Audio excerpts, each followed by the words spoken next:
প্রিয় শিক্ষার্থী বন্ধুরা, তোমরা সকলে কেমন আছো? আশা করি তোমরা সকলে ভালো আছো। আজকে আমি তোমাদের নবম শ্রেণীর একটি ভূগোল মানচিত্র আলোচনা করব। তোমরা দেখতেই পাচ্ছ, তোমরা যদি এর আগের ভিডিওগুলি না দেখে থাকো, আমি এই ভিডিও ডিসক্রিপশন বক্সে লিঙ্ক দিয়ে দেবো, তোমরা সেখান থেকে দেখে নিতে পারো। এছাড়া তোমরা প্লেলিস্টে গিয়ে দেখে নিতে পারো, ঠিক আছে? চলো, আজকের এই প্রশ্নগুলি তোমাদের জন্য খুব ইম্পর্টেন্ট তোমাদের পরীক্ষাতে।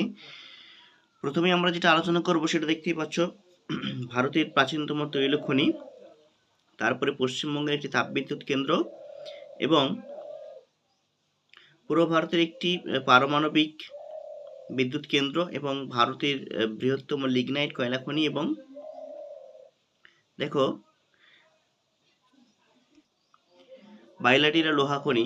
দেখো এখানে বিভিন্ন চিহ্নিত দ্বারা আমি তোমাদের চিহ্নিত করে দেখিয়েছি, ঠিক আছে? বিভিন্ন কালার দ্বারা চিহ্নিত করা আছে।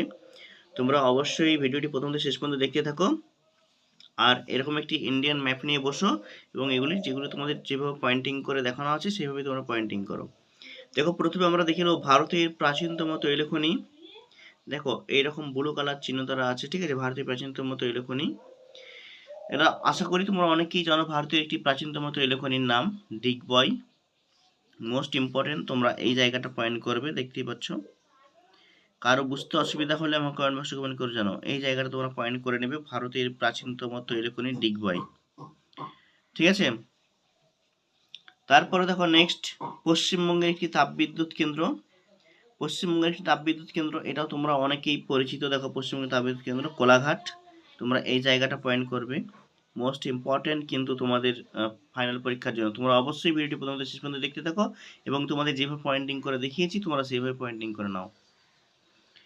তারপরে দেখো পূর্ব ভারতের একটি পারমাণবিক বিদ্যুৎ কেন্দ্র, দেখো রেড কালার চিহ্ন দ্বারা দেখানো আছে, আয়তক্ষেত্র চিহ্ন দ্বারা, ঠিক আছে, রেড কালারের। তো চলো দেখে নিয়ে যাক পূর্ব ভারতের একটি পারমাণবিক বিদ্যুৎ কেন্দ্র। দেখো তোমরা এই জায়গাটা পয়েন্ট করবে, এই যে লাল কালার দিয়ে আছে তোমরা এখানটা পয়েন্ট করবে, ঠিক আছে? তারাপুর মোস্ট ইম্পর্টেন্ট কিন্তু তোমাদের ম্যাপ পয়েন্টিংয়ে, ঠিক আছে? তোমরা অবশ্যই ভালো করে পয়েন্ট করবে এটা। দেখো 20 ডিগ্রি উত্তরের নিচে আছে, ঠিক আছে? তারপরে দেখো কি আছে না, ভারতের বৃহত্তম লিগনাইট কয়লা খনি। ভারতের বৃহত্তম লিগনাইট কয়লা খনি, দেখো ভারতের বৃহত্তম লিগনাইট কয়লা খনি নিভেলি। এই জায়গাটা খুব গুরুত্বপূর্ণ, তোমরা এই জায়গাটা পয়েন্ট করে নেবে। আশা করি তোমরা বুঝতে পারছো, যদি না বুঝতে পারো অবশ্যই আমার কমেন্ট বক্সে কমেন্ট করে জানাও। তারপরে দেখো শেষ প্রশ্ন, এটি লোহা খনি বলে দিয়েছে। দেখো লোহা খনি, তোমরা এই জায়গাটা পয়েন্ট করে নেবে। তোমরা বুঝতে পারছো কিনা একটু কমেন্ট বক্সে কমেন্ট করে জানাও। তোমরা এই জায়গাটা পয়েন্ট করবে, ঠিক আছে? আশা করি তোমরা বুঝতে পেরেছো। চলো আমি তোমাদের এটি একটু প্রথম থেকে দেখিয়ে দিই, তাহলে তোমরা আরেকটু বুঝতে পারবে।